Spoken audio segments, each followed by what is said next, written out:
God, in His infinite wisdom, does not stand idly by as His children suffer at the hands of the deceitful.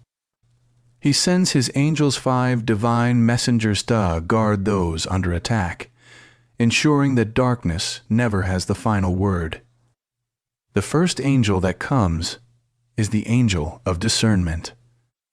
This is the guardian of wisdom, the one who whispers in the quiet moments of doubt, revealing the truth behind the veil of deception. With each interaction, this angel sharpens the sight of the soul, exposing the narcissist's tactics: flattery meant to control, kindness laced with poison, apologies void of repentance. It is through this angel that one begins to see clearly, no longer bound by the chains of confusion. Then comes the angel of strength, for knowledge alone is not enough. When a narcissist wages war on your spirit, they do so with relentless persistence. They aim to exhaust you, to drain the very essence of your being. But God sends a force greater than their malison angel that breathes resilience into weary bones. This strength is not merely endurance, but an unshakable resolve that refuses to bend under pressure. When the narcissist expects to see you broken, this angel ensures that you stand tall, unyielding, firm in your identity. The third angel is the angel of protection. Many battles are not fought with words or actions, but in the hidden places of the spirit. The narcissist thrives on control, but this angel surrounds you with a shield, preventing their influence from taking root in your heart. No lie spoken against you will hold weight. No manipulation will find purchase, for this angel guards the very threshold of your soul. But what of the wounds already inflicted? What of the scars that linger, whispering of past pain? It is then that the angel of restoration descends. This messenger of God does not merely heal, it renews. It gathers the broken pieces of your spirit and reforges them into something stronger. What the enemy meant for harm, God turns for good. This angel ensures that you do not merely survive the storm, but emerge from it transformed, radiant, and whole. Finally, when all is said and done, when the echoes of the narcissist's words have faded into the distance, the angel of justice arrives. For while the world may seem indifferent to the harm inflicted by the manipulator, heaven is not blind. God is not mocked. This angel ensures that no injustice remains unanswered. The narcissist, who believe themselves untouchable, will one day stand before a justice that cannot be swayed by charm, excuses, or false repentance. And as they fall, you will rise not with vengeance in your heart, but with the quiet certainty that you were always held, always seen, and always protected. The unseen battle is not waged with swords or shields, nor is it fought on a battlefield visible to the human eye. It is a war of the mind, the spirit, and the soul, a conflict between truth and deception, humility and pride, light and darkness. When a narcissist seeks to dismantle a person's identity, they do so not through brute force, but through an insidious strategy of psychological and emotional warfare. They distort reality, twist words, and redefine the very essence of truth to suit their own ends. And yet, even in the midst of such turmoil, there exists a greater force, one that does not waver, does not cower, and does not allow darkness to reign unchecked. This battle is not new. It is as old as time itself. Throughout history, the struggle between the oppressor and the oppressed, the deceiver and the seeker of truth, has played out in countless forms. The narcissist, though appearing in different faces and under different names, follows a pattern that has been woven into the nature of pride and selfish ambition since the beginning of human existence. Their tools are manipulation, gaslighting, and a relentless need for control. They seek to shape reality according to their will, to force their victims into submission, and to establish themselves as the ultimate authority. But no matter how convincing their illusions may seem, they are still illusions castles built upon sand, doomed to collapse under the weight of their own falsehoods. The true nature of this battle is often hidden from those caught in its midst. The narcissist's greatest weapon is not direct aggression, but the ability to obscure reality, to make their victim question what is true and what is false. They thrive in ambiguity, creating an environment where their words become law and their actions, no matter how cruel or unjust, are justified by the distorted narrative they weave. This is why those who suffer under the hand of a narcissist often feel as though they are drowning in confusion, unable to trust their own perceptions. The narcissist sows doubt like a farmer scatters seed, ensuring that every interaction leaves behind traces of uncertainty, making the victim more pliable, more dependent, and more willing to accept the distorted version of reality presented to them.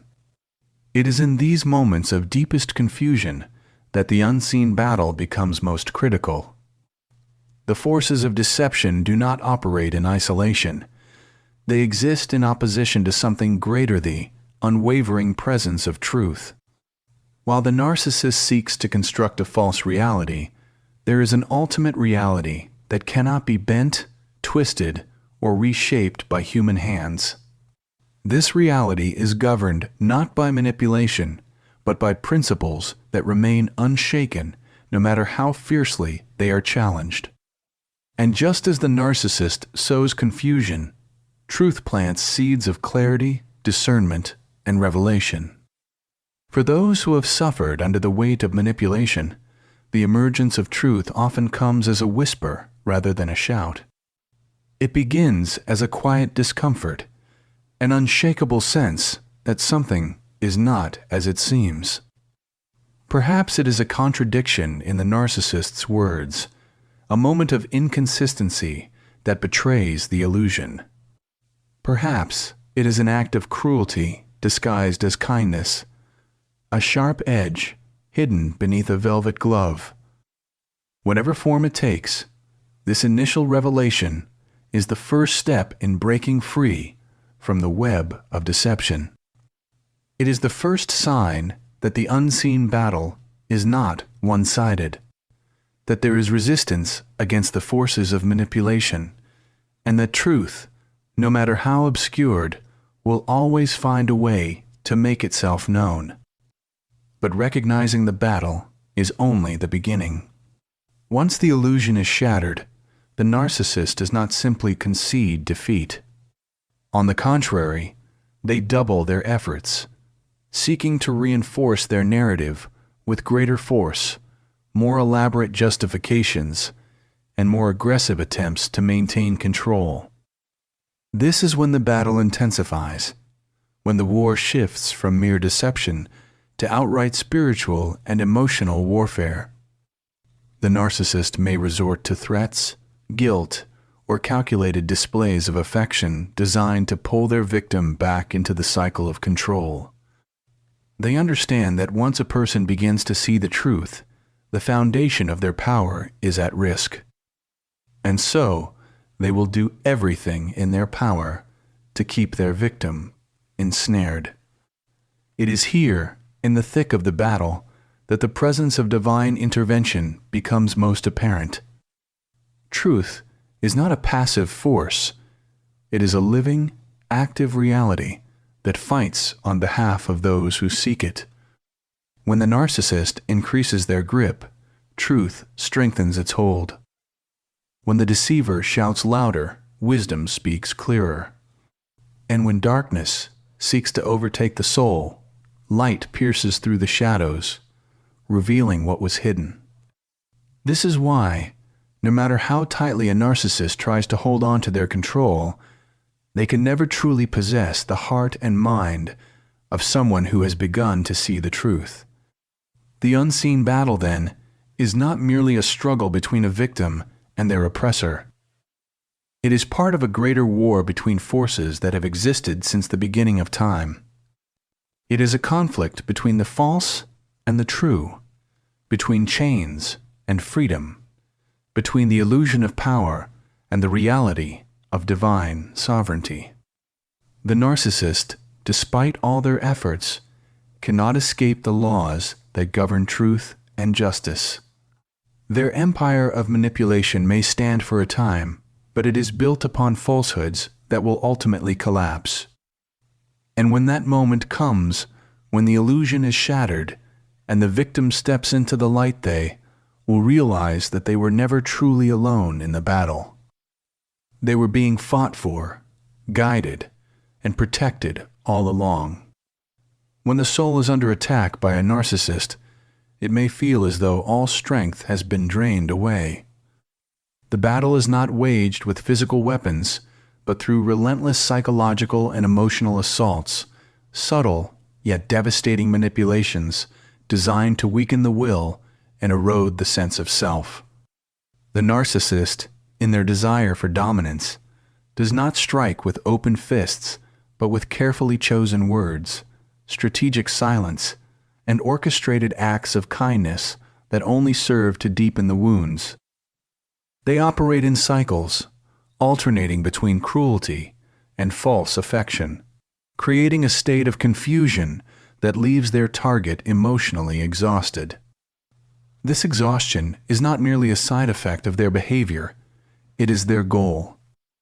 A weakened spirit is easier to control, a tired mind more willing to surrender, and a broken heart less likely to resist. But God, in His infinite wisdom, does not leave His children defenseless in this battle. He sends messengers, divine forces, unseen by human eyes, yet deeply felt in the heart of those who are oppressed.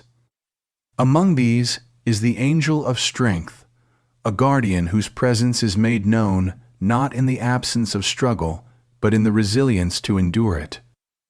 This angel does not remove the storm, nor does it shield one from every blow, but it ensures that no blow is fatal, no storm is unending, and no burden is unbearable. It is this angel that whispers, in moments of despair, that the battle is not over, that the soul is not defeated, and that there is more within than the enemy would have them believe. The strength granted by this angel is not the kind sought after by the world. It is not found in force or retaliation, nor is it rooted in arrogance or pride. The strength given by God is one of endurance, of quiet resolve, of standing firm when everything else is shaking. This is the kind of strength that allows a person to withstand the narcissist's attempts to rewrite reality, to endure their cruelty without internalizing their lies, and to remain anchored in truth even when the waves of manipulation crash over them. It is a strength that does not seek revenge, for revenge is merely another chain that binds. Instead, it seeks liberation, the ability to walk away, unbroken, with a heart still intact, and a soul that remains untamed by the oppressor's will. There is a reason why the narcissist works tirelessly to break this strength. They do not fear anger, for anger can be manipulated. They do not fear sadness, for sadness can be used as a tool to reinforce control.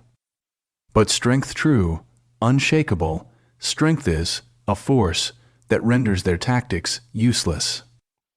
A strong soul does not bend to guilt trips, does not fall victim to gaslighting, and does not seek validation from those who offer it only as a means of control. When a person possesses this kind of strength, the narcissist finds their grip slipping, their carefully constructed illusions unraveling. And so, they attack it with all their might, trying to convince their victim that they are weak, that they are helpless, that they will never be free. But the presence of the angel of strength ensures that these lies do not take root. The whispers of this angel often come in moments of solitude, when the mind is weary and the heart is close to surrendering. It reminds the weary soul of who they were before they were ensnared by manipulation, of the resilience that once burned brightly within them. It reminds them that they have endured far more than they realize, and that the very fact that they are still standing, despite all they have suffered, is proof that they are stronger than they have been led to believe. This angel does not merely provide strength, it reveals the strength that was always there, but had been buried beneath layers of self-doubt and deception. For some, the presence of this angel is made known through the realization that they no longer react in the ways the narcissist expects. Where once there was immediate guilt, there is now quiet confidence. Where once there was desperate pleading, there is now calm indifference. This is not a hardening of the heart, nor is it bitterness. It is the manifestation of divine strength that refuses to be manipulated any longer. It is the moment when a person looks at the narcissist, not with hatred, but with the clear understanding that they hold no true power over them. Strength does not always reveal itself in grand displays of defiance. Sometimes it is simply the ability to walk away without looking back. Sometimes it is the decision to no longer engage in arguments meant to drain rather than resolve. Sometimes it is the quiet refusal to believe the lies spoken against one's character. The angel of strength does not merely prepare the soul for battle, it prepares the soul for freedom. And true freedom is not found in fighting for control, but in realizing that one was never meant to be controlled in the first place. There is a sacredness in the endurance that this angel provides. The world often views strength as aggression, as power over others. But divine strength is power over oneself, the ability to remain unshaken when confronted by chaos, to hold on to one's dignity when others seek to strip it away, and to stand firm in the knowledge that one's worth is not determined by the opinions of the broken. This is the strength that outlasts the narcissist, the strength that ensures they do not have the final say in the story of one's life. God does not always remove the enemy immediately, nor does he always end the battle at the first sign of struggle. But he does equip his children with what they need to endure. He sends his angels to strengthen the weary, to remind them of their resilience, and to ensure that no matter how fierce the attack, they will not be destroyed. The angel of strength does not merely carry the burden, it transforms it, turning suffering into perseverance, oppression into wisdom, and wounds into marks of survival. And when the battle is over, it is this strength that remains unyielding, unbroken, and triumphant. The angel of discernment is a guardian of truth, a force sent to illuminate the darkness cast by deception. When a narcissist weaves their web of manipulation, they do not do so with obvious lies, but with half-truths, carefully crafted distortions, and subtle redefinitions of reality. They speak with conviction, painting themselves as the misunderstood victim, the all-knowing guide, or the only source of love and approval. Their tactics are designed to confuse, to make their victim second-guess their own perceptions, to replace certainty with doubt. It is here, in this fog of uncertainty, that the angel of discernment descends not with a loud proclamation, but with a quiet, persistent revelation that something is not as it seems. Discernment does not come as an immediate, blinding realization, but as a series of small awakenings. It begins with discomfortan, unease, in the presence of the narcissist's words and actions. At first, this discomfort is easy to dismiss. The victim may tell themselves that they are overreacting, that they misunderstood, that they should be more forgiving. But the angel of discernment does not allow these thoughts to settle into complacency. Instead, it stirs the mind, causing moments of inconsistency to stand out. A narcissist's words may no longer align with their actions. Their charm may suddenly feel rehearsed rather than genuine. Their apologies, once convincing, may begin to sound empty and calculated. The strength of the narcissist's control lies in their ability to blur the lines between truth and falsehood, but discernment is the sword that cuts through this illusion. Those who once accepted the narcissist's reality without question begin to see its cracks. They notice how their emotions are being manipulated, how their kindness is being exploited, how their sense of self is slowly being eroded. The angel of discernment does not allow these realizations to be buried beneath rationalizations or denial. Instead, it brings them to the forefront, pressing upon the heart and mind with a quiet yet undeniable certainty. This is not love. This is not truth. This is not right. As discernment grows, the victim begins to recognize patterns they previously overlooked. They see how the narcissist uses praise as a tool of control, offering validation only when it serves their own purposes.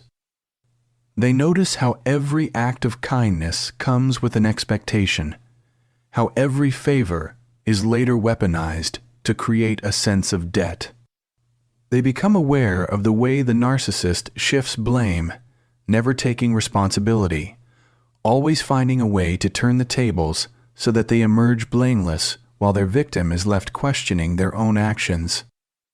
There is a moment in every journey of awakening where the weight of realization becomes undeniable.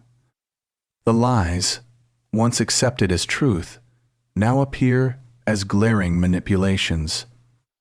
The love, once believed to be genuine, is revealed to be conditional. The victim, who once sought approval, begins to understand that nothing they do will ever be enough for the narcissist, because the game was never designed to be won. This moment is painful, but it is also the beginning of freedom. The angel of discernment does not only reveal the deception, it begins the process of breaking its hold. Once the mind sees the truth, it cannot unsee it. The narcissist's words lose their power, their tactics become transparent, and their effective strategies begin to fail. But this is the point where the battle intensifies. The narcissist senses the shift, even if they cannot fully understand it. They may double their efforts, attempting to reassert control through guilt, manipulation, or even sudden, exaggerated affection.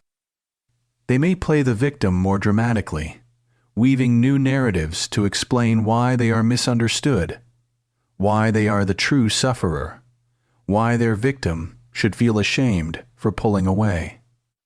But the angel of discernment does not allow these tactics to take root again. It strengthens the resolve of the awakening soul, reminding them that what they are seeing is not imagination but truth. With discernment comes the ability to detach. The victim, who once reacted emotionally to the narcissist's provocations, now observes them with a new clarity. They see the predictability in their patterns, the repetition in their schemes. They recognize the insincerity in their words and the self-interest in their actions. The narcissist, who once seemed powerful, now appears desperate, their control slipping, their influence waning. This shift in perception is not something the narcissist can counter, for they rely on confusion to maintain power. When confusion is replaced with clarity, their grip is weakened beyond repair. Yet discernment is not merely about recognizing deception, it is also about recognizing truth. The angel of discernment does not only expose the narcissist's lies, it leads the soul toward wisdom. It teaches them to trust their intuition, to honor their own perception of reality, to believe in their worth apart from the narcissist's validation. It restores the ability to recognize genuine love, real kindness, and authentic connection. It heals the damaged trust in one's own judgment, allowing the ones deceived to walk forward with confidence, no longer bound by the fear of being misled. As the narcissist's influence fades, discernment remains.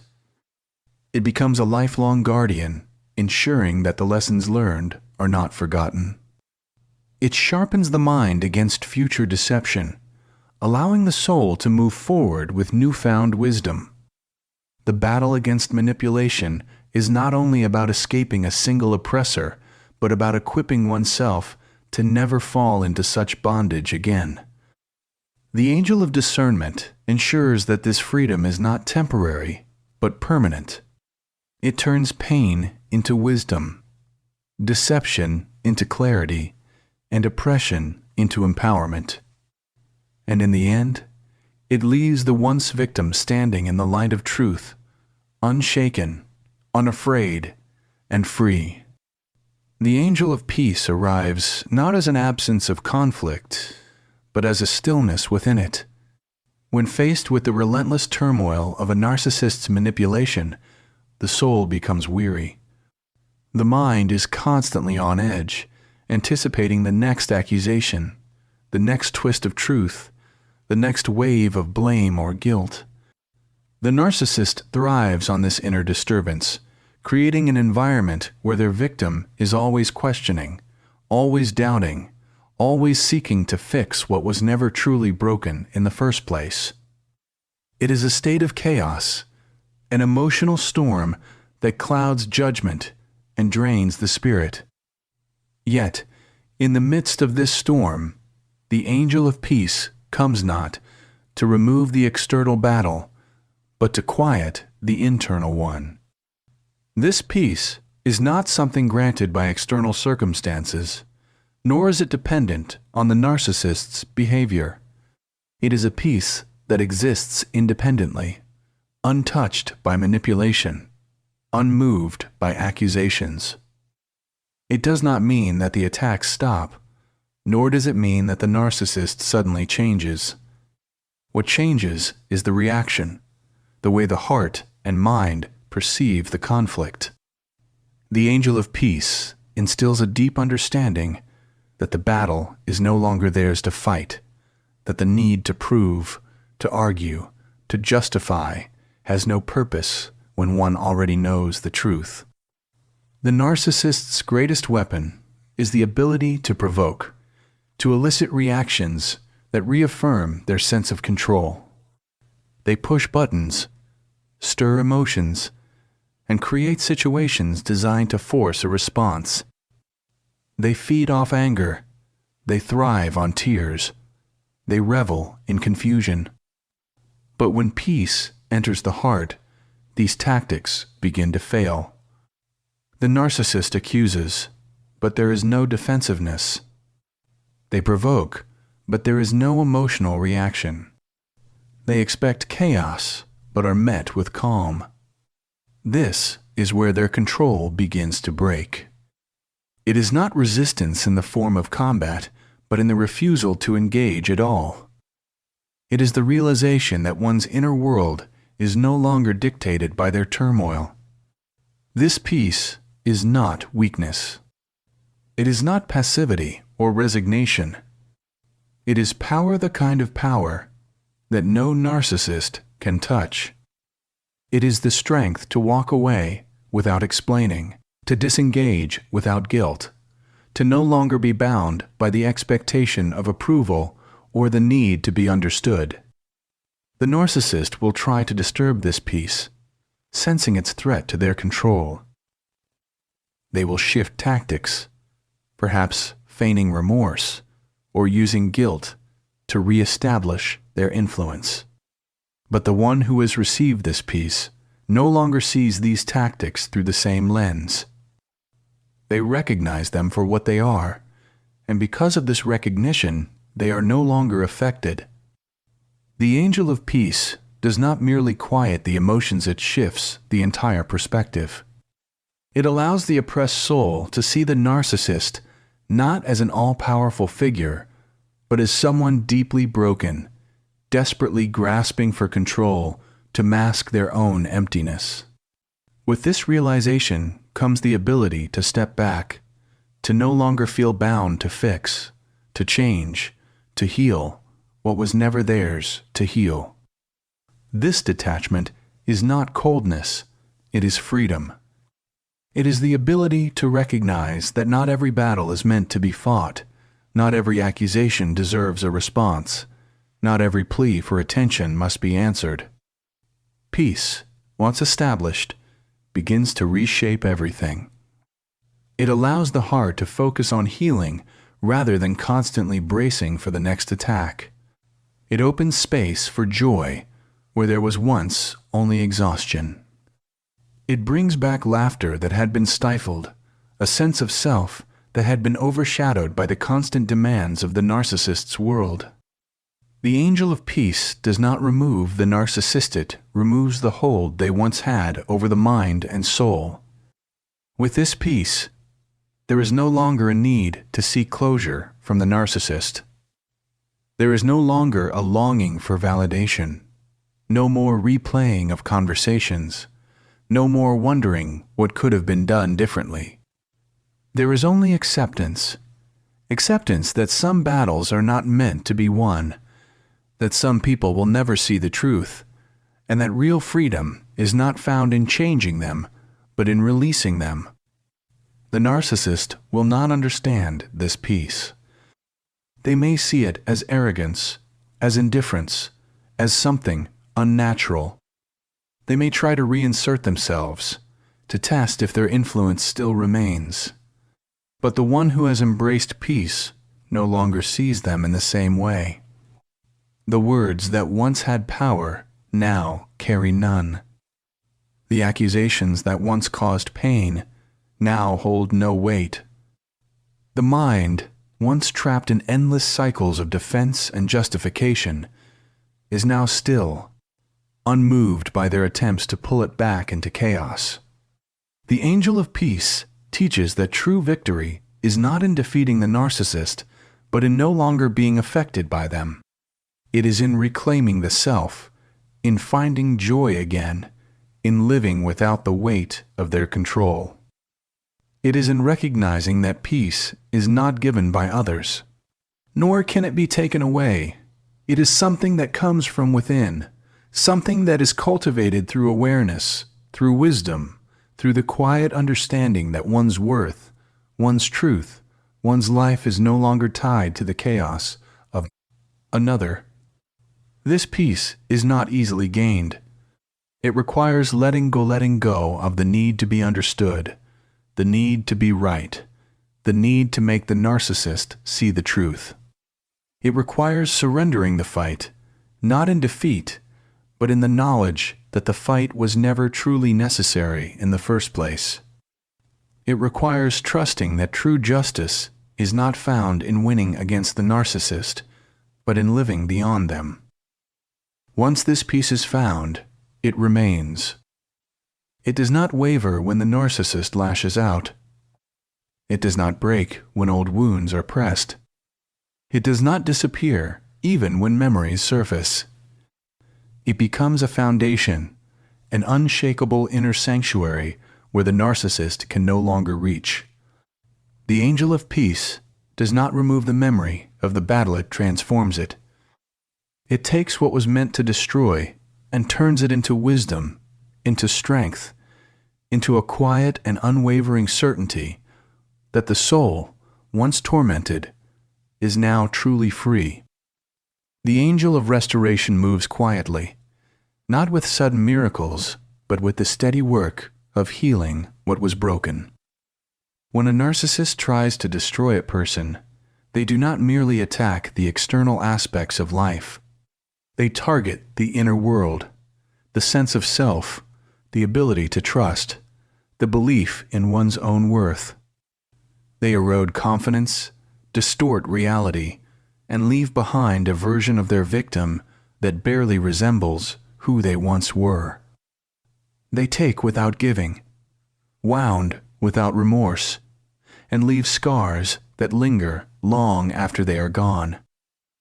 The destruction is slow and deliberate, and by the time the victim realizes what has happened, they often feel too lost, too empty, too disconnected from themselves to even imagine rebuilding.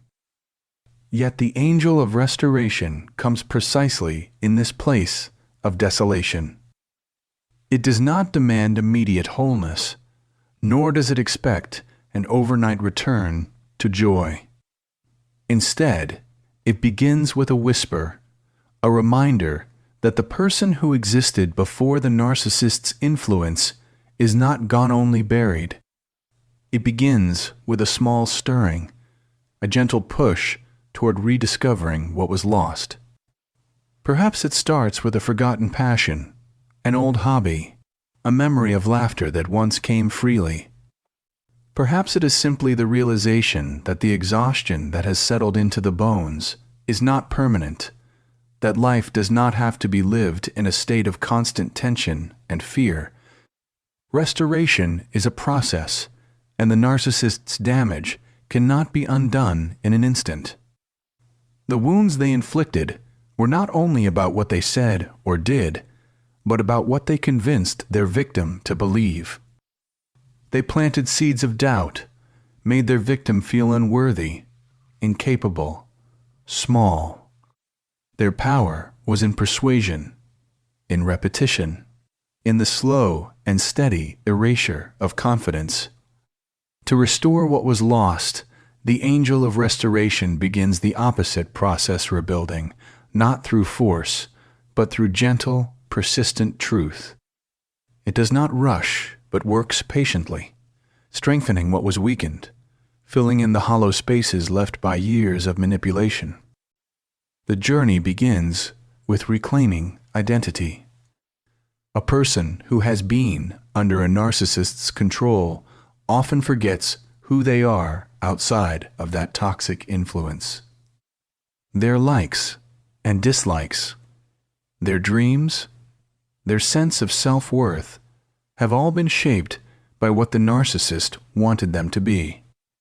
The angel of restoration reminds them that their identity is not tied to another person's validation. It helps them separate their true self from the version of themselves they were forced to become. This is not an easy process, for the narcissist's voice often lingers, even when they are no longer present. The echoes of their criticism, their devaluation, their dismissive words continue to haunt the mind. But restoration means challenging those voices, replacing them with truth, refusing to let the narcissist narrative define reality. Healing also requires unlearning. The narcissist taught their victim to shrink, to apologize for existing, to believe that love is something that must be earned through suffering. They created cycles of dependency, convincing their victim that they could not function without them, that no one else would ever love them, that their worth was conditional. The angel of restoration works to dismantle these lies, replacing them with a deep, unshakable understanding that love is not something that must be begged for, that worth is inherent, that no person has the right to determine another's value. It restores the ability to trust not blindly, but wisely with discernment. It repairs the broken sense of self so that future relationships are not built on the same patterns of seeking approval from those who will never give it freely. With restoration comes the return of joy. For so long, Joy was something distant, something foreign. Even in moments of happiness, there was always a lingering tension, the fear of when the next attack would come, when the next cruel remark would be made, when the moment of peace would be shattered by yet another game of manipulation. But true restoration means that joy no longer has to be a fleeting, fragile thing. It means that laughter can return, the forced, careful laughter that existed in the presence of the narcissist, but genuine, unguarded, soul-deep joy. It means that moments of beauty can be experienced fully, without guilt, without fear, without the weight of the past tainting the present. Restoration also brings back the ability to connect. The narcissist worked to isolate, to create an environment where their victim felt alone, misunderstood, unwanted by anyone but them. They sowed distrust, making it difficult to form meaningful relationships outside of their influence. They created a world where the victim believed that no one else could truly understand them, that no one else would accept them. But the angel of restoration rebuilds these connections, opening the heart again to friendships, to love, to the warmth of genuine companionship. It restores the ability to see goodness in others, to trust without fear, to allow oneself to be seen without the constant worry of being used or discarded. Perhaps the greatest gift of restoration is the ability to see the past without being trapped in it. The narcissist's influence, once so consuming, becomes something distant, something that shaped but did not destroy, something that wounded but did not define. The scars remain, but they no longer carry pain. Instead, they become reminders of resilience, of survival, of the strength it took to break free. The angel of restoration does not erase the past, but it removes its power to dictate the future. It transforms the narrative, allowing the once victim to see themselves not as broken, but as whole, not as lost, but as found, not as weak, but as someone who endured and emerged stronger. This restoration is not something given, it is something reclaimed. It is a return to the self that was always there, hidden beneath the layers of damage inflicted by another. It is a rebirth, not into someone new, but into the person they were always meant to be. It is a process of gathering the pieces, of mending what was torn, of standing once again in the fullness of who they are, untouched by the lies that once held them captive. The angel of restoration does not create something out of nothing, it simply brings back what was always there, waiting to be found again. The angel of justice moves with a force that is often unseen, yet it is always at work. When a narcissist seeks to destroy someone, they do so believing they will never face consequences. They manipulate, lie, and deceive with a confidence that suggests they are untouchable. They craft illusions so convincing that even the victim begins to question reality. They position themselves as the hero, the martyr, or the misunderstood genius, always shifting blame, always escaping accountability. They leave destruction in their wake, broken spirits, shattered confidence, wounded hearts, yet they move forward as if they have lost nothing. This is the illusion they rely on, that they can take without giving, wound without consequence, and rewrite history to their liking. Yet, the angel of justice is not deceived. Justice is not always swift, nor does it always look as one expects, but it is certain. The narcissist, no matter how carefully they construct their world, cannot escape the natural law of consequences. They believe they can manipulate reality indefinitely, that they can continue to use and discard people without repercussions. But their web of deception is fragile. Lies require maintenance. Illusions require constant effort, and eventually the weight of their own actions begins to bear down on them. Their reputation, once carefully curated, begins to crack as people start to see through the facade. Their ability to control others diminishes as their tactics become predictable. They may appear to thrive for a time, but the seeds they have sown, manipulation, deceit, cruelty, will inevitably grow into something they cannot control. The angel of justice does not always act in dramatic ways. Sometimes, justice is the slow unraveling of the narcissist's world. Relationships they once relied upon begin to fall apart, not because of any grand betrayal, but because people start recognizing patterns. The charm that once worked so well begins to fail. The excuses that once convinced others now ring hollow. Their ability to shift blame weakens as those around them grow tired of the endless cycles. The same manipulation they used to control eventually isolates them.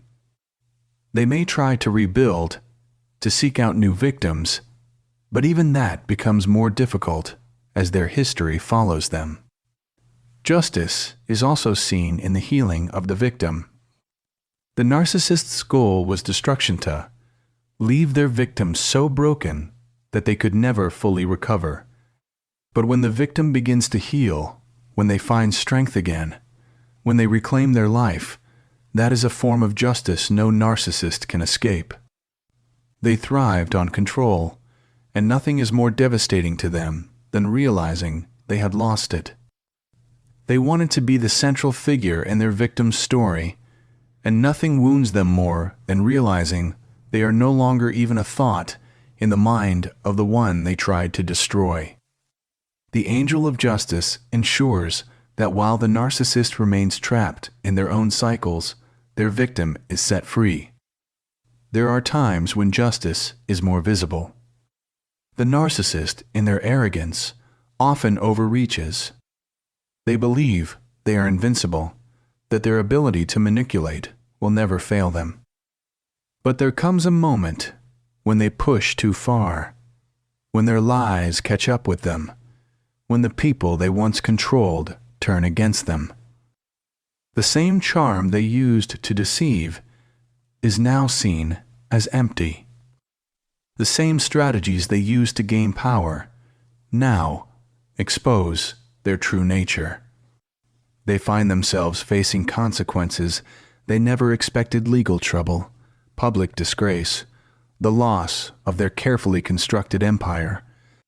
And because they have never truly built anything real, only illusions, their downfall is swift and severe. Yet, justice is not about revenge. It is not about watching the narcissist suffer, nor is it about seeking to harm them in return. The angel of justice does not operate from bitterness, but from balance. The narcissist took from others without giving, so they will find themselves without support when they need it most. They inflicted pain without remorse, so they will experience the loneliness of a life without true connection. They spent years controlling narratives, but eventually the truth will rise, exposing them for what they are. This is not cruelty. It is simply the inevitable course of justice. The victim, however, is not meant to wait for justice, nor to waste energy seeking it. The angel of justice teaches that true justice is found not in watching the narcissist fall, but in refusing to let them define the future. It is in moving forward, in thriving despite their attempts to destroy. It is in reclaiming joy, in breaking free from the cycles of trauma, in choosing to live fully without looking back. The narcissist, for all their efforts, becomes irrelevant. That is their greatest loss. Justice does not always come in the way one expects. It may not be immediate, and it may not be seen in dramatic retribution. But it is certain. The narcissist, for all their cunning, cannot escape the consequences of their own nature. Their own actions will be their undoing. And for those they try to destroy, justice is found not in returning harm for harm, but in walking away, whole, healed, and free.